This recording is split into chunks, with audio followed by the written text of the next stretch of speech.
All right, everyone, welcome to the third podcast of Design Ops Aligned. I am welcomed by a very special guest. If you don't know her, it's strange because if you've been in the UX field, you would have definitely come across her profile on LinkedIn. And welcome, Debbie Levitt. Thank you so much. Hello, everybody. Debbie, do you want to give a quick introduction on your side? Yeah, I would say the short version of me is that I've been working in UX and CX in one form or another for, let's just say, decades. And my background was originally as a UX architect and interaction designer and information architect. And I eventually moved more into research, moved a lot into strategy and leadership. And so I've attacked CX and UX from varying angles for quite a long time. If people don't know me, hello, I'm Debbie.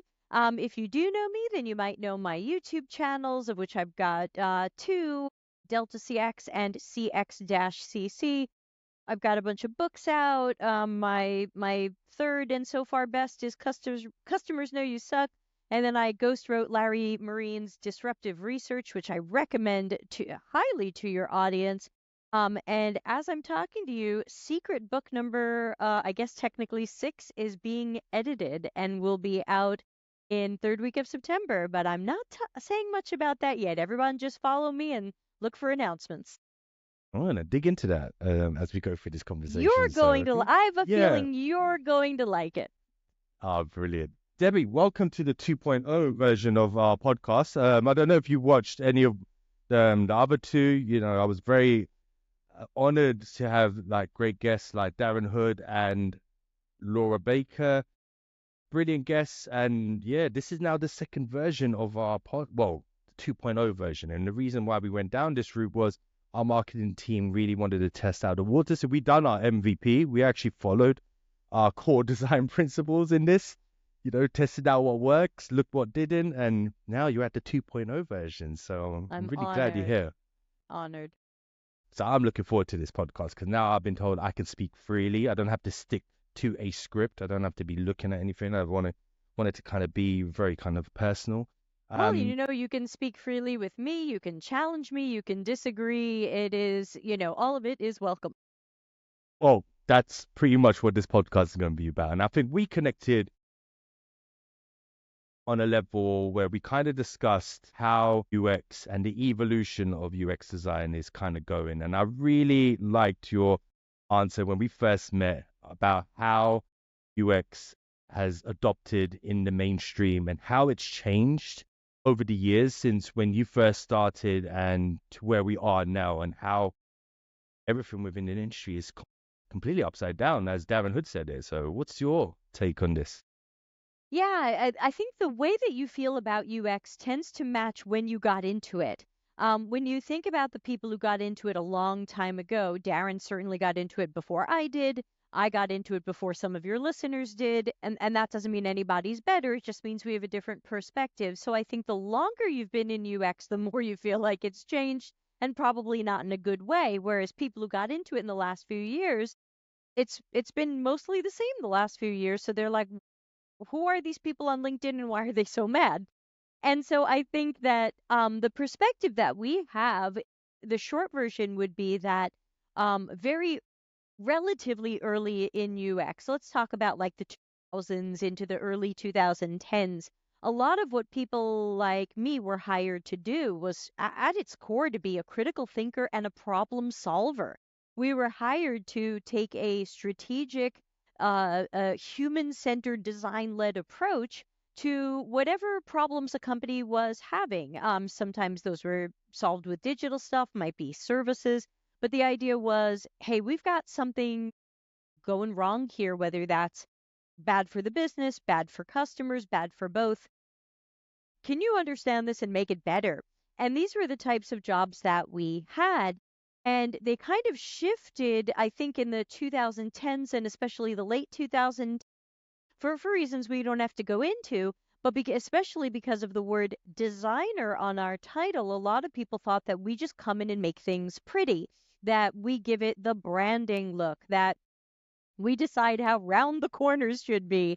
And they really missed the fact that a lot of us got into this from psychology, from human behavior, from, I remember saying like 20 years ago to someone, like, what do you do for a living? And I'd be like, I predict how people are going to use a website and I make it better before it sucks. Like I used to talk about like prediction of behavior. And I think most people who are product designers now might not say, I'm in the business of predicting human behavior and solving problems before they happen. And so I think a lot of it has changed, but I don't blame the practitioners necessarily. I think a lot of the change has come from bad UX leadership and non UX leadership who basically just kept putting us into smaller and smaller boxes where it was like, oh no, you're not the problem solver. I want to be the problem solver. You're my assistant who's just going to fix my ideas, or you're my assistant who's just going to make it pretty, or you're my helper who's just going to put our brand polish on it. And so I think other people changed what we were supposed to do, and that's why it feels so out of our control, because we slightly did this to ourselves but mostly didn't, and we didn't fight it when it happened, and so now we've ended up in this weird place where a lot of people want to get into these UX jobs. They don't exist, they don't want newbies, and then when you get there you're like, this is the job? Like Mhm. this is not what the boot camp said. This is not what the shiny marketing said. And unfortunately, a lot of that marketing is. I think one of the key things I'm always hearing, I'm speaking to a lot of people, they believe comes down to, as you mentioned, the culture of when you work in the companies, these product managers wanting to do the UX type of job. And Darren said it in a really nice way. I think he kind of mentioned that, and he used the term, we are the sexiest people in the room when it comes to product design and ideation, general product development, and everybody wants to do our job. And I think you touch base on something that's happening across many industries where designers are being involved, that people want to do the UX designer's job. Right. Um, what can we do to advocate a change in this? This is just happening too much, and I'm just hearing the same thing again and again and again. Yeah, so as a problem finder and problem solver, let's look at some of the root causes. So I can't just say do things, but let's take a look at why things are happening. So one of the reasons why this kind of disempowerment is happening and this land grab where other roles want to do our work, I think I can see at least two key reasons. One would be they think our work is easy. They think, well, we've got a design system. They just move this button over here. I could put that button over there. So, there's a kind of iceberg tip, kind of false sense of UX work looks easy. UX work seems easy. Research, I can talk to people. And then, I always trot out like what a research process actually looks like. And then I go, this is what research should look like. And it's so much more than did you ask a person a question? And then people go, I just want to ask people questions. I go, yeah, and you're asking bad questions. So first of all, we have like a tip of an iceberg problem, and I wonder if I still have my graphic for that, even though okay, so this is a graphic that I roll out. I don't know if your viewers will see it, but I talk about how a lot of people think our work is just building blocks. They use Figma. If I'm good at Figma, I can do what they do. Well, you could be good at Figma and a terrible UX designer. I want to ask people questions. I must be a researcher. No, you're at the building blocks level here. What we do has science and technique, and as you level up, it has strategy. And so one of the problems is the old, they don't understand what I do. The problem is that when we've tried to fight this, we've traditionally fought it with, let me give them a PowerPoint on what I do. And nobody wants that. And so all of that evangelization we were told we should do really made us look weird and whiny. Nobody wants to be invited to a presentation on what UX does. And the fact that we think we have to make one is desperate and shameful because they hired us. You hired us to do the work, but you don't know what we do. So, this system is broken in ways that I think is just very complicated.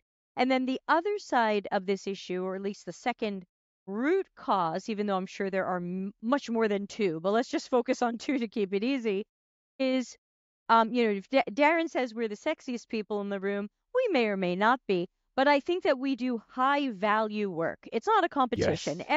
Yes. Absolutely. Everybody's doing work, but we are typically doing very high value work because whether your research is early generative research or it's later usability testing, evaluative research, we are the people trying to warn everybody else about risk, about going in the wrong direction, about releasing things that might not be good for users or bad for the company.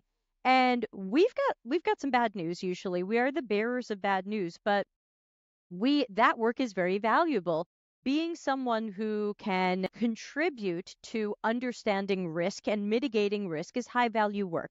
And then obviously the design and the ideation and the problem solving is so high value that everybody has tried to commoditize it into microscopic things we can do by playing Twister in a sticky note room, and you will call it design thinking and make up all of these fake names for it and sell people on training. And so, which goes back to our work looks easy, but we do very high value work when it's understood and appreciated. When it's not understood or appreciated, it's low value. It's just make a thing. I told you to make a thing, put the thing here. But when it's done well, it's high value. And especially where we have other roles right now who are having trouble defining themselves, cough, cough, product managers, Hmm. then the product managers might say, oh gosh, Marty Kagan is out there saying a feature factory doesn't need a product manager. I work in a feature factory. Um, what's the future of my job? Company X is laying off their product managers. Company Y is changing their product managers into a marketing team. Company Z is moving their product managers into scrum masters. What do I do? What's my job? My God, what's the most valuable thing I can pee on right now and claim as mine? UX. UX looks easy. I'll be a UX designer. I'll go watch some videos on Figma and I'll be a UX designer and a researcher. And so I think, so what can you do about that? That's hard because if you're not in a position of power to create change, what can you do about that? That's where our leadership has failed us. If you are a UX designer and you feel like your product manager is stepping on your toes, you might not feel like you can go to that product manager and go, hey, we've got a problem here where our work tasks are overlapping and they should have clear boundaries because you're a product manager and I'm a UX designer and these aren't the same thing.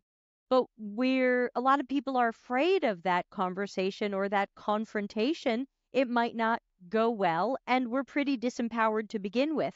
And so the question becomes, who's your manager? Very often your manager isn't even UX title. It's a marketing person or an IT person or a product manager. And so we're disempowered at every possible level and turn. So while I always support people who try to have these conversations and create this change, I also want to make sure they don't poop on themselves if they can't make the change because you didn't break it and you might not be able to fix it. This is really for someone in a leadership level to say, whoa, we have a culture problem. We have a disempowerment problem. We have a process problem. We have a role definition problem. We have a hiring and onboarding problem. We have a lot of problems. And the designer in their second year, I don't expect that person to handle that. It's too complicated. Then like it's a hard one because you just mentioned like if you're having to kind of educate our product managers and we're trying to educate our businesses or leadership on what we do. You mentioned that if you're having to do that, it's a bit how should you It's a bad say, sign. not taken well, or your maturity of your UX team is not really that great. So I'm really trying It makes no to sense to hire someone and everyone acts like we don't know what they do. So, yeah, let's yeah, go back. sorry for people who might see a weird edit right here. We had a little sound problem. Yeah, so I just want to make sure that people know that they didn't break this and they might not be able to fix it. And it's noble to try to fix it. And I support those people. But this is where we needed good leadership. You need a good UX manager who Yeah. comes from the work, who you can go to and say, I need you to have my back right now. Stuff is Mm-hmm. messed up here. And so that is where, I think your original question was something like, what can the listeners do if they see this happening? And my thought is you can try to do something, but if it doesn't work, please don't look in the mirror and say, I'm a failure, or I messed this up, or I'm Yes. not good enough, Yes. because you didn't break it and you might not be able to fix it. Yeah, I want our listeners to really look back at this or look in this podcast to take some ideas to when you do try, just keep trying. And I think the more you advocate to get your principles and get your core principles into your work, you will feel better. Now, it is a steep, how should you say, hill climb. We are all fighting the same battle. Every single designer who works in a company that doesn't have that maturity is kind of fighting that same struggle. And my best advice is you just got to keep going, you But know. this is my best advice has evolved over the years, seeing what's worked and what hasn't worked. And currently my advice is make every conversation about quality. I think one of the mistakes that we have made is we've been having the wrong conversation. We say, don't you know what I do? Or this guy's trying to take my job, or whatever it was. And I say, forget all that for a moment. Make the conversation about quality. Let's pretend you have a product manager who wants to do the design. Have a conversation with someone about if the design is poor, if the design fails in small or large ways, if the A/B test fails, if the feature is released and utilization sucks or complaints are high or something bad happens, will we hold the product manager accountable for having come up with this design? Because you're telling me, as the designer, I just get to polish up the product manager's idea. So if this fails, how will the product manager be held accountable for poor outcomes? We keep saying outcomes. Well, let's talk about quality. And so my thought is, if everything goes great, we have nothing to talk about. If we had so much success and our A/B tests were successful and our product launches were successful and our customer list is growing and our revenue is great, it's hard for a designer to say something is going wrong here. But when we see the failures, when the A/B tests are failing, when the launched products are floundering, or customers are complaining or downgrading or leaving, we have an open door to have a conversation about quality. Hey, the outcome wasn't what we expected and the outcome wasn't what we wanted. Who are we holding accountable for that? And are we just going to do the same thing and cycle again with another guess? Can we try a different way? And if they go, nope, nope, we're doing this right. Everything we do is very good. Please don't push against it at all. Okay, then just know this is where you work. Do yourself a favor, phone it in, quiet quit, go through the motions, pocket the money, and do yourself a favor and take the pressure off. Not every job is going to be your passion and your mission and your calling. It's okay to do a job that just pays the bills. But if someone wants to have that conversation about quality, then to me, that's your open door to possibly make change. But if nobody wants to talk about quality, and if we don't care about quality, and if we don't care how much we fail and we're just going to guess again, do yourself a favor and decide that you're going to care as much as everyone else does. You just mentioned something where basically people, if they want to just take the paycheck, don't advocate for any good practices. And I think with the current climate, with everybody losing jobs or finding it hard to even get a job, are we making the industry standards drop due to the way the climate is at the moment? Yeah, absolutely. I mean, it's the same conversation about quality. When you say our standards dropping, you're saying, what's up with our quality? And I say, you're right. Our quality stinks. Our quality is generally bad. Our standards are low. But again, if we can't change that, then what are our choices? And in Yeah, a climate in which you can't easily go get another job, like 10 years ago, I could find another job in 2 yeah, days. That's not yeah, the case. That's not the case right now. And so people are much more careful. In fact, some people come to me privately and they say, I want to fight this. I think I could fight this, but I'm so afraid that if I'm the louder voice or squeaky wheel or disagreeing person or holding up the mirror, I'm going to be the next person laid off. And I say, then save yourself. I'm not going to tell you that you have to give a speech if you have to put your oxygen mask on. Like put your oxygen mask on first. This is a time in which I would love to recommend to everybody, be that change agent, put on your cape, fight everybody, run uphill, but that doesn't really make sense for where things are right now. And so I would say at my heart, I'm still the fighter. At my heart, I'm still the change agent. But I would say in this climate, I'm going to be picking my battles more carefully Yeah. because I don't know if I can move to. I mean, right now I have no job, so I'm in the same bucket as everybody else. But Mm.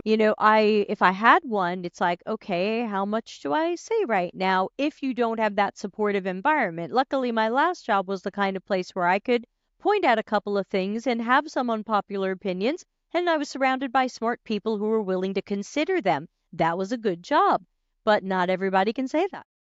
Yeah, I know. I think it's, as you mentioned, pick your battles very wisely. If anyone's going to do this, I think the main thing is you got to pick and choose when to have these battles and when to advocate it. And I think there's also the flip side that designers can be too dogmatic. And I had that sentence from Laura, who was a guest on the podcast, where designers can be a bit too dogmatic. And I think, you know, This is gaslighting. is that, This, is, yeah. shall we take that one back? Or, Well, go ahead and run that podcast all you like. And I didn't hear it, so I can't speak directly to what she says. And I don't, you're just paraphrasing the conversation. So I yes, would I'm just just want to make it paraphrasing, but clear. let's, Yeah, I let's, want to make it let's, clear that I'm not responding to that conversation because I didn't listen to it. I'm busy yeah, writing secret book number 6. yeah, But yeah. but if someone is saying something that sounds like designers are too dogmatic, designers take the ball and go home, designers are using too much lingo, designers blah blah blah, to me, this is absolutely gaslighting. This is saying you caused your own problem. If only you were less dogmatic. And then I got to roll out my famous meaningful, actionable, helpful graphic and say, well, what does that mean? What do you mean I'm too dogmatic? This isn't a religion. What do you mean? Is how that doesn't help me. And how do I take action on that? How do I be less dogmatic? I mean, yeah, that's a fancy Greek word. What do you mean? And so I think that's one of those things that we've gotten used to saying, but it's really victim blaming because I think, go ahead. No, I mean, let me rephrase it. Could it be that we can sometimes over-engineer? Sometimes. It's not the case that I'm saying that all designers are dogmatic. I think, and in my industry and in my experience, sometimes we can. I can always sometimes look at and say, we were just too over analytical, or we didn't have to use some of these methodologies. We didn't have to use it. And look, you can tell me if I'm wrong. That's the whole point of this podcast. It's not. I really want us to have a good debate and really. My natural reaction is said no one ever. Like, I hear so much from designers that they don't get the chance to be analytical. Mm, So I'm being too analytical. I feel like, oh my God, I feel like no one said that to me in 10 years. Now it's like I don't get to be analytical. I just have to deliver by this deadline. I don't get mhm. to be a critical thinker. I'm told to have it ready tomorrow. I don't get to be a problem finder and problem solver. I'm told to polish the product manager's idea. And so I feel like what you're saying, I'm not saying it's never the case, but I feel like, wow, I haven't heard that in a really long time. I've been I haven't lucky. I'm lucky. That's yeah, why. I haven't heard you're being too analytical. I mean, sure, that's something someone might say to us if they just don't like what we're saying. There's plenty of fake things you can say to someone when you don't like the news they're delivering, like, "Hey, product manager, your idea is a steaming pile of dog poop." Well, you're analyzing it too much. Users will like it. Now, I mean, that's just fakey fake crap, and we can handle that, but I think that let's just say that if you are hearing, you designers or you researchers or writers listening right now, if you're hearing a sentence that begins with you or has you somewhere in it, you're being this, you're not agile enough, you're too dogmatic, you're a silo, you're the reality is probably we put you in a silo, but we want you to think you did this to yourself. So this is gaslighting. We did this to you.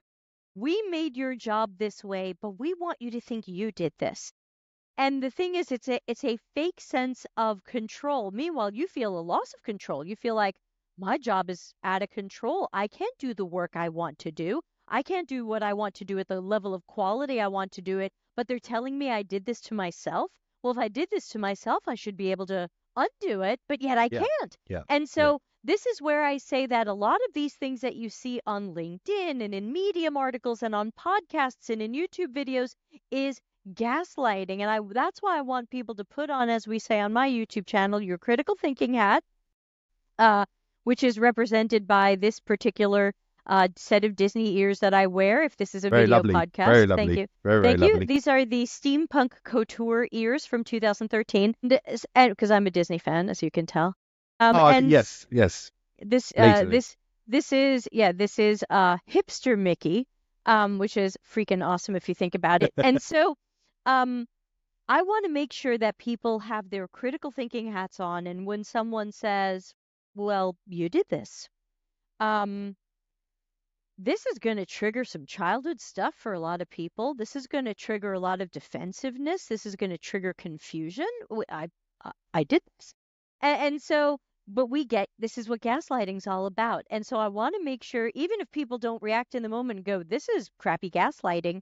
I remember when I reacted not very well to a product manager lying to me in 2016 or 17, and I got in trouble with my manager for something I said to her.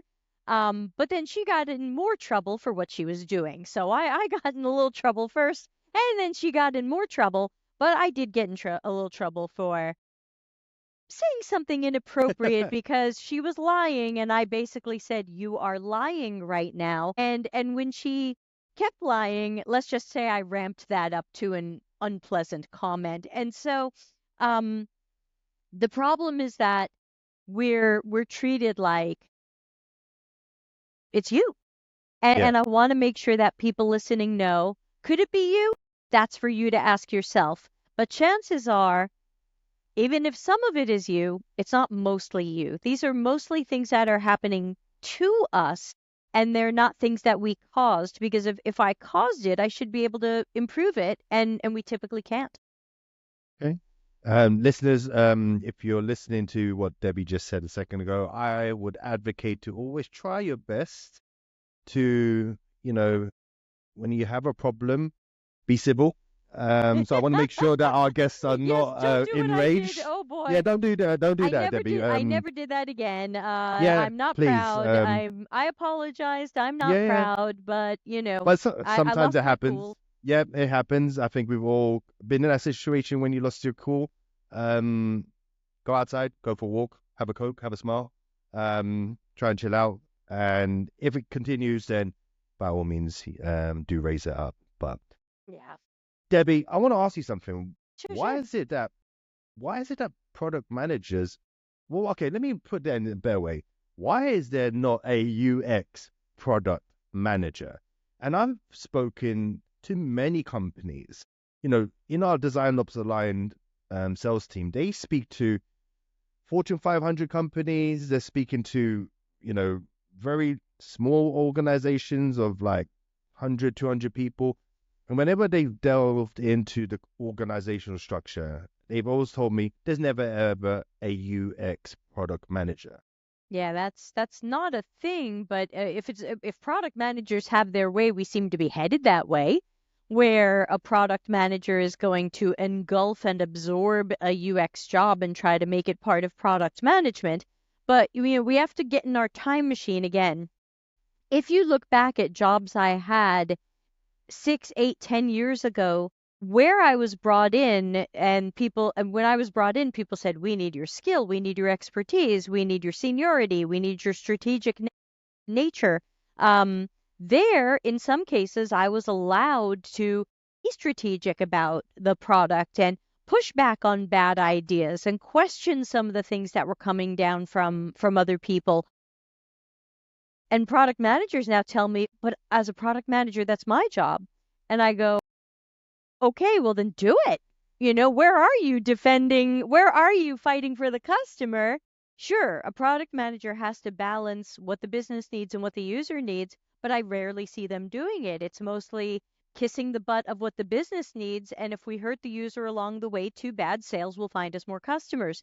And so I think that if product managers have their way, the two will be combined, but then product managers will lose those jobs to UX people because if the two become combined, who's going to get that job? The person with almost no UX experience or the person with 4 years of UX experience? The listeners are going to get that combined job. The product managers are going to be wondering what to do. I think they can be separate jobs, but even in my Customers Know You Suck book, I question what does a product manager do? Because if I were allowed to be strategic in my work, and I remember when I was, what do I need them for? And they get upset by that. They say, well, I'm managing stakeholders. And I go, yeah, I've done that. Well, I'm looking strategically at the products in the business. Yeah, I've done that. Well, and the things that they tend to list as the things that they're doing, I go, I've done that and I can do that. And so it's a difficult conversation. But at the same time, what if I'm only looking at the tip of the iceberg of what the product manager does? What if I'm making the same mistake looking at them that the mistake they're making looking at me going, Debbie does research. She talks to people. I can talk to people. What if I'm looking at product management and I'm going, I have a background in project management, strategy, stakeholder management. I have an MBA. I speak the business's language. Why can't I do that job? And maybe I'm missing something. So I think that there shouldn't be a UX product manager. I think there will always be UX. UX keeps changing its name. It was UI and UX and UX UI and product and whatever. It keeps changing its name. And I think it should be CX. But no matter what, someone is going to be responsible for understanding customers or ignoring them, designing something, and getting it out there. Whether or not we have these titles, whether or not we have something called UX, UX still, the work gets done. Whether it gets done by someone who is skilled in it or someone who likes the sound of it is a separate story. But product management is now a little bit in flux, especially when their holy God comes out and says a feature factory doesn't need a product manager. And most companies are feature factories. And so what does that say? What do you do? A whole bunch of product managers are now looking for what do I land grab and make my own so that I still have a job here? And that's where a lot of this goes funky. But this is where it gets a bit challenging because we were all in the situation of balancing business needs and UX needs. And how do we advocate to our leadership on what is important? Quality. It's the same quality conversation. So what's important? The business wants the things the business wants. They barely care about users. Let's not pretend that they care about users. Let's not pretend that they have, hold on, I need to find my famous, everybody knows I have a thing for this. Hold on. Empathy. We don't have empathy. If anyone's seen this bit, she put some nice thank you. sparkling. We don't have empathy. We only pretend to have empathy.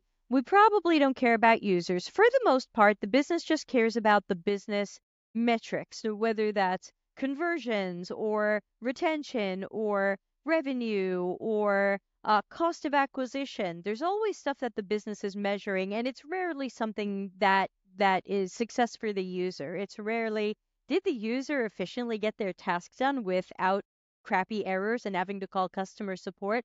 So look, we all know that the business needs to see these things to exist and to grow. We get it.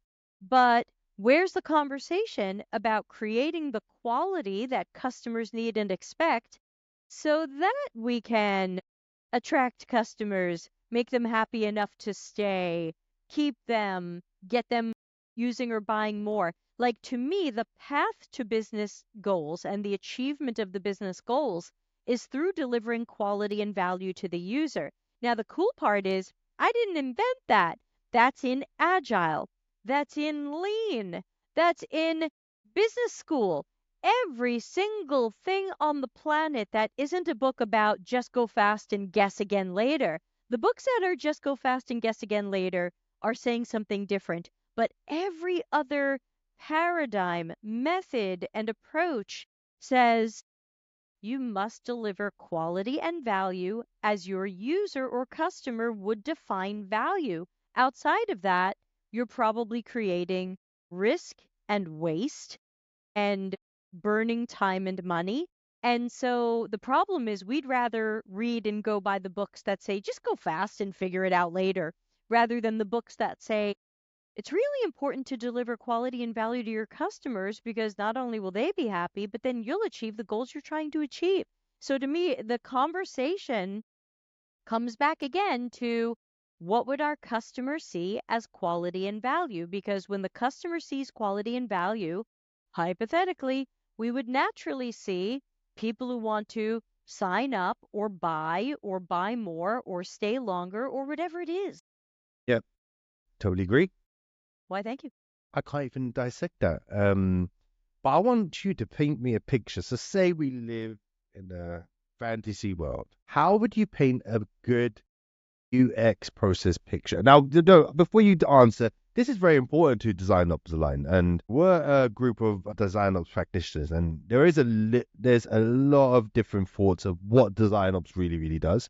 And I think one of the key things is that you have that Design Ops group who think about building large scale teams, empowering teams, communication, scalability, you name it. And then there's this other side of Design Ops where we look in processes, we look into the nitty gritty and granular stuff. And I want you to kind of paint out a picture for the people listening on this podcast. Hopefully they are Design Ops practitioners.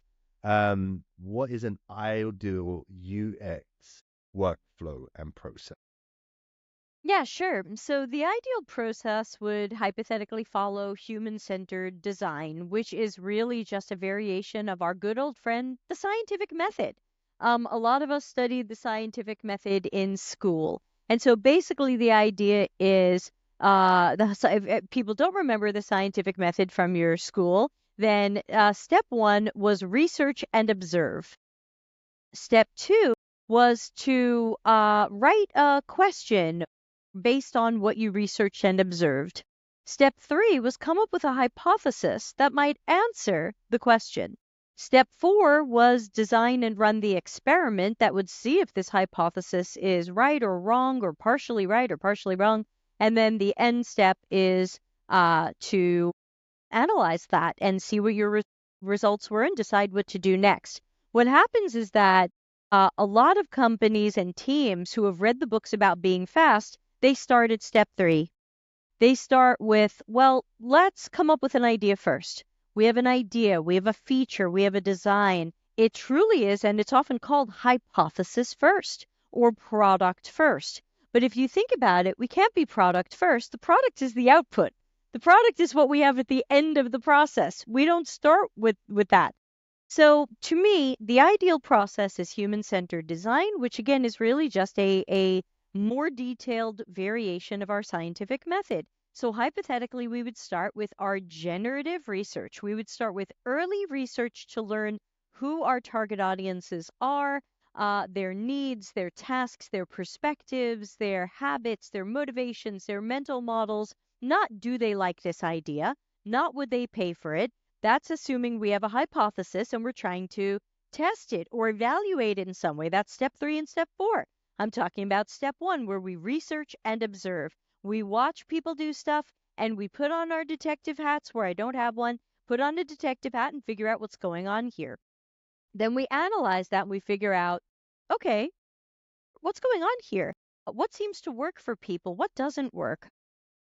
Where do people have unmet needs or where might there be opportunities? So notice we haven't started with the idea, which is really the solution. We're still framing the problem. But again, some people go, this is just design thinking, except design thinking thinks this should happen in hours or days. And if you do a good human-centered design process, you might even spend weeks just on the proper research. Now, companies used to do this. We called it R&D, research and development. And the companies you admire the most still do it. Apple, Yeah, Samsung, yeah. I haven't these heard that. I Google. haven't heard that department in a very long time. I No, used people to. got rid of them because they Yeah. thought we needed to be faster. But are we Yes. better without them? I don't think so. They were our innovators. They were our futurists. So so step one, generative research. Doesn't have to take months. Doesn't have to take years, but probably takes weeks. Probably not days. Usually weeks. Figuring out the problems and opportunities, problem statements, prioritization of problem statements, that goes here. Now next is, what's our strategy? How are we going to solve those problems? And how are we going to solve them in a way that shows that we're utilizing the information from our research, that we've learned enough about our users to understand their problems and now solve them well in ways that will work for the users and satisfy the business needs as well. We're not going against business needs, but right now we're trying to solve the user's problem. Remember, the user's problem isn't, I need to convert more. That's a business problem. So step 3 is hypothesis, which is going to be some of our approach to our strategy for coming up with a solution, our CX or UX strategy, and our human-centered design, our information architecture, our interaction design, our aspects of service design, even though service design is really the whole thing as well. And then we want to evaluate that. Our evaluative research, people think of that as testing or usability testing or user testing. People give lots of names to it, but in research world, we call it evaluative testing because we're taking an idea, a concept, a prototype, a live thing, and we're evaluating it.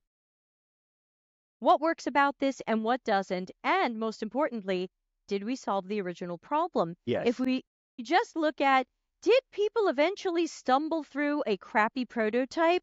Then you haven't done very good testing of your hypothesis. So did we solve the original problem? Did we make the original problem worse? Did we forget what the original problem was? So evaluative testing. And then, of course, we have to figure out, how did that go and where do we go from here? Because sometimes you go, I need to iterate. I need to make adjustments to my idea. Or, as the graphic I put up earlier, and I'll find and put up again, as this graphic reminds us, sometimes we have to rethink. Sometimes an improvement or an optimization isn't going to be enough, because where a lot of teams go wrong is they think iterate, iterate, iterate, but iterate assumes that your idea was close and just needs a little bit of a change. But what if your idea is a total flaming pile of garbage? At that point, it's not really an iteration. It doesn't need a small change. It really needs to be thrown away, and you need to go with a different idea. So don't forget the idea that your next step might not be an iteration or an optimization or a small change to what you have. It might be a different concept, a different solution, a fresh hypothesis. So that is the medium-sized version of what I would say is an optimal process. It doesn't have to take a million years, but it's likely something that takes weeks. It's unlikely to take days if you want to do it well. You need to show me a product manager that is willing to actually rethink and restart from the beginning, because I have not seen any. If you, dear listeners, if you do know any product managers that do know how to restart from the beginning and they do know that their idea didn't work, please tell them to reach out to me. I would love to have them on the show. I have so many stories. Oh, my please, God. Yeah, please. I have so many. People have heard one of these stories before, but I'll just go with the end of the story since we're probably running out of time. But the end of the story was they wouldn't go with my design. They went with the engineering lead's design. They actually put it into a pilot test. It failed. Not only did it fail spectacularly, but it failed in exactly the way I predicted it would fail. And then after that, I said, okay, that idea unfortunately failed. Can we please go with my design? And they said, no, make our idea work. And I said, we just learned that your idea doesn't work. Yep. That is just That is just an example of poor product management. Really, really poor And it's product management. And ego-driven product management yes. because in my opinion, what should have so first of all, I shouldn't have been overruled and we shouldn't have gone with the engineering lead's design, which was incredibly and obviously flawed. So flawed that I was able to predict exactly how it would fail. So Yeah. it was obviously flawed. But even if we did that, um, when I say that that now failed, they should have said, "Yeah, all right, we tried that idea and it failed. You're right. Let's try a different idea." At least that would have been a much happier ending to the story. Instead, it was, "No, make our idea work." Why? Your idea just failed and everybody knows it. And so that's where we start seeing egos, and that's where stuff gets more difficult in the collaborations, in the interpersonal relationships, because instead of these people being able to say, I thought my idea was pretty good and it failed, so let's pick a different one. That's good. That's a much better person to work with. But to work with the ego driven person who says, no, my idea must still be good. Someone iterate on this, make the Hmm. change, make the tiny change this thing must need to make it work. And I said, but it didn't. It didn't work. It wasn't that it was slightly off, it was way, way, way off. So, yeah, this is a story I've told before, but basically it involved, because it involved in store shopping, it involved people checking out on their app while being in a store. But because the engineering lead designed the checkout so badly, I said people aren't going to know if they've checked out or not, and they're going to walk out of the store with things they didn't pay for. And they told me I was hysterical, which is something that we usually just say to women, of course, especially given the Greek root of the word hysteria. But they told me I was being dramatic and hysterical. And then what happened? People tried to walk out of the store with stuff they hadn't paid for, which of course then includes security guards jumping on them and they're going, wait, what? Didn't I just buy this? And so, so that to me is a spectacular fail that doesn't deserve a small iteration or optimization. That's where we have to go, I'm sorry, but that checkout monster failed. Hmm. Really good example. I like that one. I want to ask you, Thank you. brought up the terminology that we should be called CX. And I have a terminology which I really want to push out. Let's hear it. I think we should take the word designer out. I think we should replace it with scientists because it is testing and it is evaluating and it is studying. And the reason why I bring this up, I have seen a lot of these boot camps where they're saying no experience needed, just jump in. You can jump into Figma and start being a UX designer. And Wrong. I think it is really changing the industry in the perception of what we do.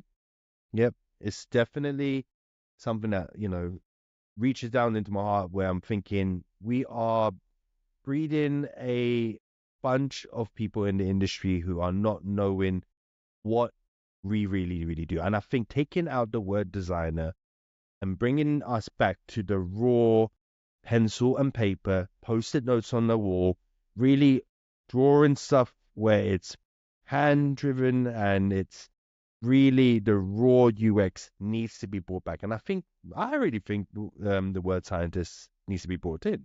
What's your thoughts on that? So I mostly disagree, but maybe for a surprising reason. The problem is when I came into UX, I had a bachelor's degree in music. If someone required me to look like a scientist or come with a scientific background, I could see myself having been kept out. You're not scientific enough. Where's your PhD or where's your sociology bachelor's or whatever? I had a degree in music and I'm proud of it. And so I think that if we require scientists, then are we really saying we want them to have an academic science background? Or are we really just saying we want someone with systems thinking and critical thinking? Are we saying we want these qualities? And if so, then how do we group that up? So I don't love scientists only because I see the possibility that me and people like me find a closed door. And so that's one thing that I get concerned about. I've been preferring the term CX because when the term UX was redefined out from under us to just mean digital experiences, CX somehow ended up meaning everything. all of your experiences with a brand, all of the touch points you're going to find, service design, somehow that CX ended up meaning what UX was supposed to mean. It was supposed to mean all of these things, not just the digital That's environments. a very good And point. Very, so, very good. and then some people will say to me, I don't like CX. I think it should be called experience design. And I say, well, what's the difference? Because, and some people say, well, I don't like the word user. And I go, again, this is where we start fighting over all the wrong things, and we're fighting over this nomenclature. And I say, look, you can call me chief of highlighters for all, like, oh, this is being green screened out. You can call me chief of highlighters. I've got a blue. I'm sorry, I'm on a I blue think that one. screen. Okay, yeah, that one works. The pink one Yes, I'm on works. a blue screen, as some people know. You can see the blue on my hands and stuff. So you can call me chief of highlighters. You can call me senior highlighter, whatever. If you let me freaking do good CX or UX work, I don't care what you call me. I'm so over what you call me. It doesn't matter. But the terms that I've always preferred, for some time I've preferred CX over UX because it has that breadth that I wish we were allowed to address.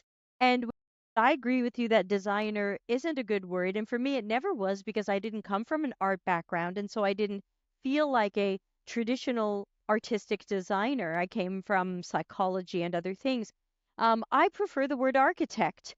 When I started in UX, many of my titles were architect. We had titles like user experience architect and user interface architect. That's where the UX and UI originally came from. It wasn't meant to mean that we were UXers, but also artists or visual or brand designers. It was meant to mean that we are architects of a user interface. And at the time, the user interface was the digital experience. It wasn't just art. And so I think I'm less caught up in what our titles should be because I'm more worried about who's doing this work, and are we taking this work seriously, and do we care about quality? And if you want to call me a senior squishy squish, whatever at this point, giant whatever, if you want to call me a product manager, whatever, it's like just let me take a strategic approach to satisfying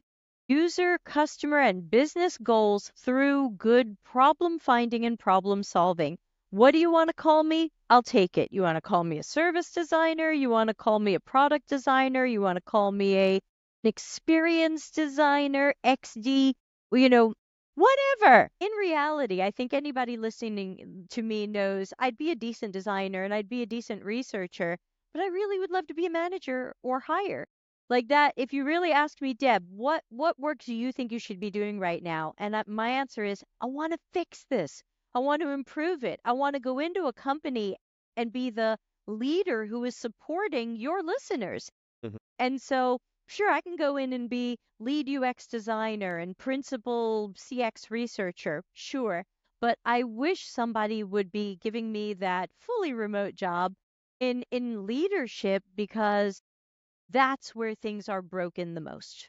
And that's where I want to make the most change. That's a good statement there. Thank you, thank you. I think my last question I wanted to ask you, and I think you touched upon this. Where do you see the industry going in the next 10 years, 10, 20 years? What do you think is going to happen? Yeah, I feel like it's the same thing that I wrote in an article like 3 years ago. I had an article where I predicted what was going to happen, and it's still kind of the same thing. At the time, I had written an article, and I don't remember what it was called, but I remember talking about job A and job B. And job A was essentially production design, which is just do what we're told. Product manager has an idea, you polish it up, you make it pretty, you are the order taker. And I think a lot of jobs are that right now. So we have that, and somebody needs to do it, and I get it. And then job B is the things that I dream of doing, to be problem finder, problem solver, strategic, critical thinker. Someone's got to do that. Now, we have an added layer on top of this that I didn't write in an article 3 years ago, which is, does someone think AI can do this? And so the more that someone thinks AI can do one or both of these jobs, the more that we don't have the future that we thought we had.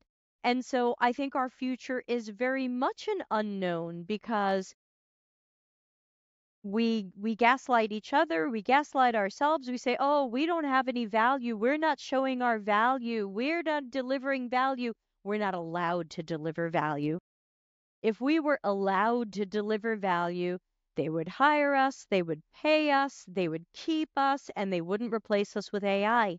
But while the name of the game is faster and cheaper, someone's going to think, AI can do this. And Mhm. so I don't know what the future holds. I'm not confident about the future because I see too many people. I saw yesterday on LinkedIn, and this will tell everybody when this is recorded, but I saw yesterday on LinkedIn someone posted that Figma is removing features Yep. and that it let's put on our strategy hats. Why would you do that?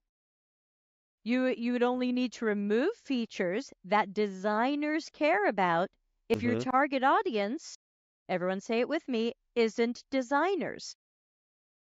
Because if your target audience is designers, then you feed the designers. Hey designers, what do you need? What does Figma need to be? You want to type into a box in a prototype so your prototyping is more realistic? You got it. But if you're removing features and you're bumping up the use of AI, and your entire conference was about, hey, product managers, come use this thing, then we can see where this is going. Hmm. Where even something like Figma might, I can't say it will, but might turn out to be the press a button and it's going to design for you, and who needs these designers? And if we rush to go in that direction, I can't guarantee the future of anybody's job. I hope that we don't go in that I direction. don't want I to, but it, I it like doing feels this like job. that. I really like doing this. I never wake up with the Monday morning feeling, so I really like being in Right. the design field. I hope that we don't go down that route. It's been a pleasure speaking to you, I and gotcha. we can talk all the time. I think when I first met you, I could talk to you for hours, and it's been a real good insight into the topics that we delved into today, and really looking forward to having you again on the Design Ops Alive Thank podcast. you. And hopefully by the next time we speak, things might be better. Let's Let's hope. see. Let's hope. That's Let's right. hope. That's it. Brilliant. Thanks again.